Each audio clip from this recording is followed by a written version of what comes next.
I'm like, this book lives rent-free in my head and then doesn't remember anyone's name. And anyone who hates this book hates me. Men written by women, okay? So the last book, oh my god, this is just one question, you guys. I'm gonna have to like make this its own freaking video. Okay, so I'm doing the mid-year book tag questions and I'll list them all below. But the first question is, best book you've read so far in 2024? Oh, that's so hard. I don't think I can answer just one. Okay, I can't answer one. I'm sorry, because there's 3 books that have my whole heart that I think about literally on a loop every single day. So I cannot answer just one. I'm gonna have to answer 3. Hold on. They're literally right here. Hold on. They're on display. That's how much they are in. I am in a chokehold for them. Crimson Moth, The Crimson Moth, is probably one of the best YA romanticises I've read. Of course, tied with my love, Once Upon a Broken Heart. But also Pink Hair, okay, Evangeline coded. The Caravel, Once Upon a Broken Heart girlies know exactly what I mean by that.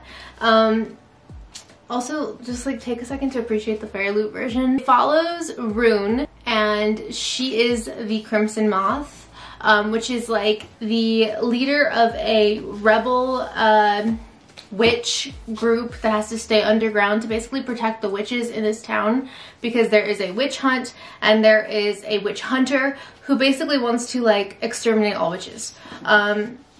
So it kind of gives like practical magic vibes, but it's also in dual POV, so it's in the perspective of Rune and then also the witch hunter, which, oh my god, why do I not know his name? Why do I not know his name? I literally love him. Why do I not know his name? Gideon, okay. And Gideon's brother is her childhood best friend, and he like knows that she's a witch. He basically like has her back. He found out that she was a witch the day she found out. Like, they're best friends. And Gideon's brother low-key has feelings for her, but she's kind of always seen him as a friend. However, there is like kind of a slow burn love triangle between Gideon, Rune, the main girl, and then his brother. Why don't I know his brother's name? I promise you, I'm like, this book lives rent-free in my head and then doesn't remember anyone's name. Not his brother, not even being mentioned. His brother is like such a big part of the book. Rune basically is trying to save the witches. Gideon is trying to kill the witches. And Rune, I love this book so much because Rune kind of comes off like she's so intelligent, and but she plays really dumb. Like, she plays into like how people perceive her, which she is an aristocratic, high up in society girl. And this is like, I think, coded in the 1800s or so. Like, this is a dated like kind of Regency vibe. I love everything. It's so magical and mythical, and the magic system is great. And the slow burn between Gideon and Rune is so intense that it literally has you in a chokehold. And even though this is YA, this is spicy YA. This has some heat. It brings in some smoke. I'll just read the back so that, like, because I'm probably butchering it, but it says, she was the Crimson Moth, a wanted criminal, not to mention a witch, hiding in plain sight. But this wouldn't be the first time she walked into a space full of the people who hunted her kind. She'd done it hundreds of times before without batting an eye, so why was there a tiny seed of fear sprouting inside her? Okay, that really didn't help. On the night Rune's life changed forever, blood ran in the streets. Now, in the aftermath of a devastating revolution, witches have been diminished from powerful rulers to outcasts ruthlessly hunted due to their waning magic, and Rune must hide what she is. Spending her days pretending to be nothing more than a vapid young socialite, Rune spends her nights at the Crimson Moth, a witch vigilante who rescues her kind from being purged. When a rescue goes wrong, Rune decides to throw the witch hunters off her scent by courting the handsome Gideon Sharp. Except Gideon is a notorious and unforgiving witch hunter, loyal to the revolution, and falling for him would be deadly.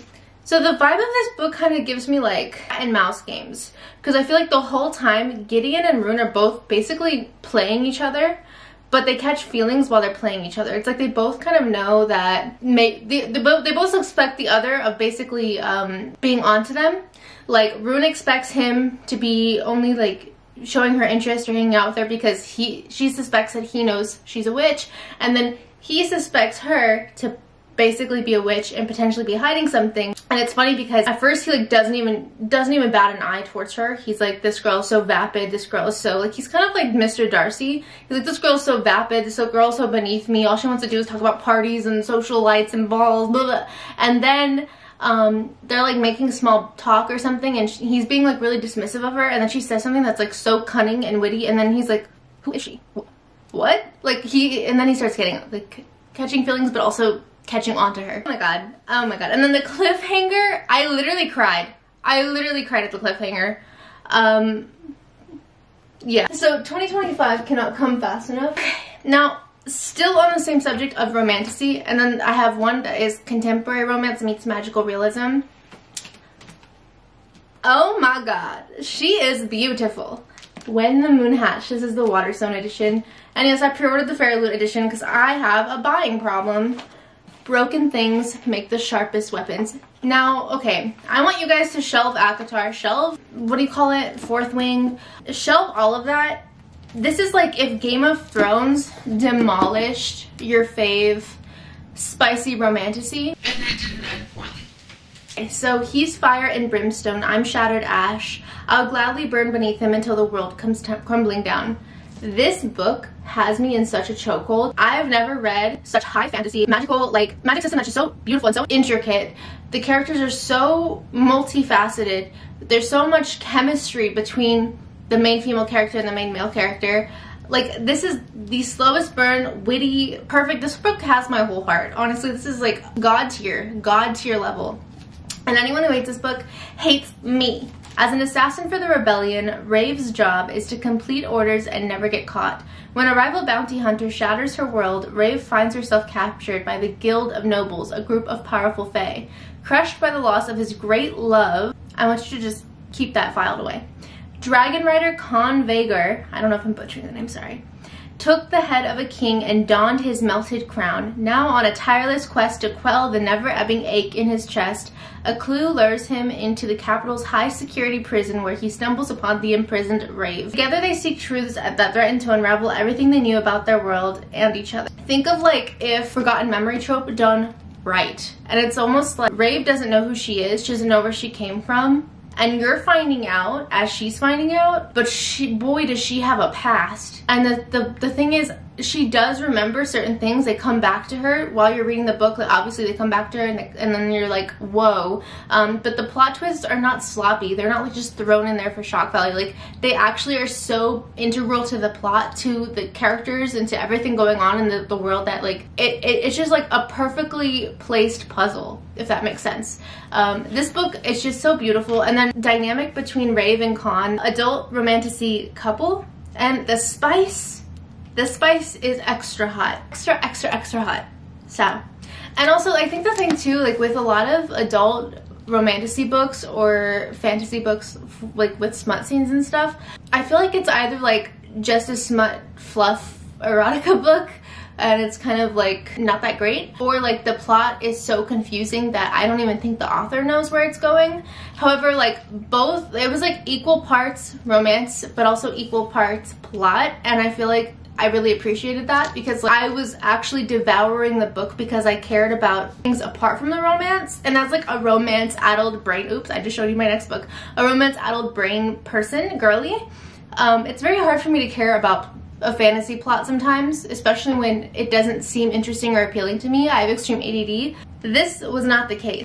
Rave is also like such a badass heroine, but she's also someone with like a lot of soul and a lot of compassion, and I really like that because I feel like sometimes we get fantasy with the female main character being like such a badass that it's like, I'm soulless, I don't care about anyone. Or we get like a female main heroine that's like, I care about everyone, love and light, and it's like I need a little bit of both. I need like female rage, but I also need female compassion, if that makes sense, in my FMC. So yeah, just chef kiss. Also the dragons, there are dragons, and the flashbacks, because yeah, there's flashbacks basically, and you're like trying to understand. It's basically like unreliable narrator, I guess. Like you're trying to understand the flashbacks, you're trying to understand how they piece together to this like current plot with like Rave and then Con. When it ties together, and it puts you in a death grip. So yeah, also beautiful book. Look at the details.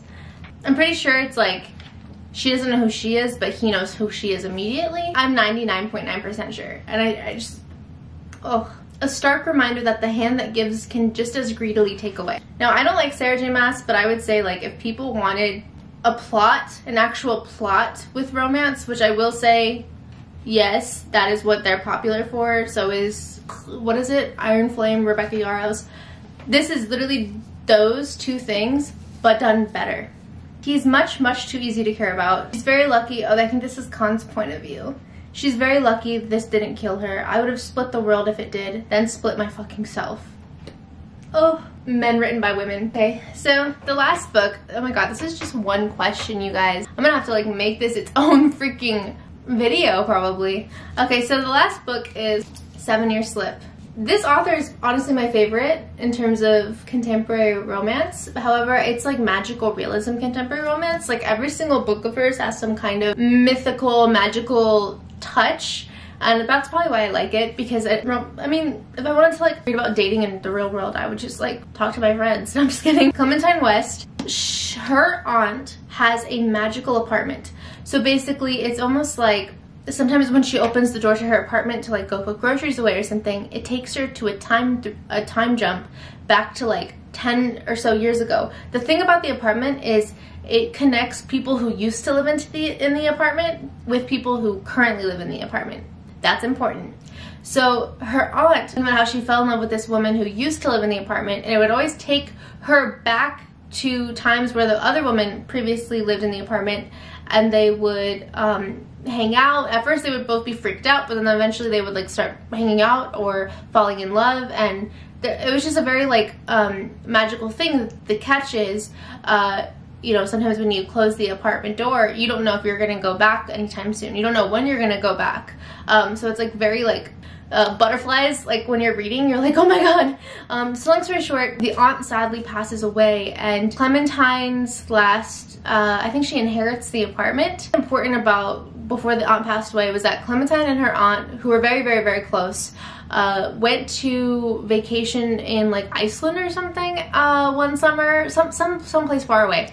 Long story short, his aunt has a friend she lends the apartment to, who has a son she lends the apartment to, the summer that they go vacationing. So anyways, fast forward to the aunt's passed away, Clementine gets the apartment, and then one day Clementine's like asleep on the couch or something, and this guy, very attractive guy, just randomly shows up in the apartment, and she's like, get out, I'm calling the police. He's like trying to explain that, oh, I'm sorry, your aunt said I could stay here for the summer, and she's like, this is not a funny joke, like my aunt passed away. So long story short, what happened to her aunt ends up happening to her with this guy.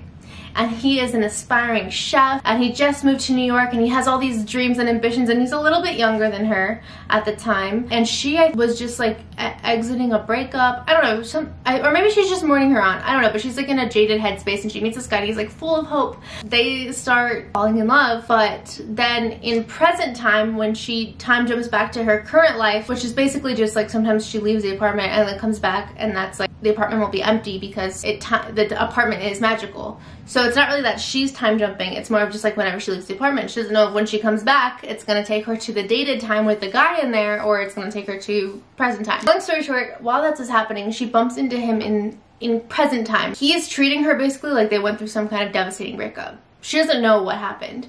And then while she doesn't know what happened and she's trying to like she bumps into him because, by the way, she's like working at a publishing house, and he is now a fancy renowned chef, and she wants to get him to sign with her company for a book deal, but he's like a hot shot now. She's trying to figure out what happened between them from past, but it's also technically her living through the current time, if that makes sense. But she's kind of time jumping between two of the same person in different parts of his life, and she's like, I'm trying to unravel like, okay, I'm catching feelings for him sometimes when I open the magical apartment, but also when I see him now, and he's older, and he's this hotshot, and he looks at me like something that went wrong.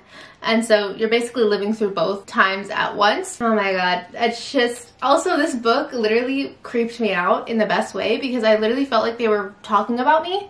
I'm a Leo, first of all. My favorite color is yellow. And I've always had a lemon cake for my birthday, and I've always liked mango, and my mom has always liked mango. she's a Leo. On her birthday, she goes to museums. I literally used to go to museums when I lived in places with museums for my birthday. That's all I would want to do. That's all I still want to do. And they share a lemon pie together or something in the book, like the lemons everywhere, when he's an aspiring chef, because like he's like cooking for her that summer and they're like falling in love. And so there's like a theme around lemons. Also, he calls her Lemon because her name is Clementine, and that's his nickname for her. So yeah, when I was reading it, I was getting creeped out because I'm like, oh, why are there so many similarities between me and this girl? God tier. And Ashley Poston's new book actually comes out 4 days, which is supposed to be like kind of a time jump between, I think, like Regency era and modern era or something. I'm so excited. I'm in a chokehold. But yeah, these are the God tier best 3 books I read of so far of 2024.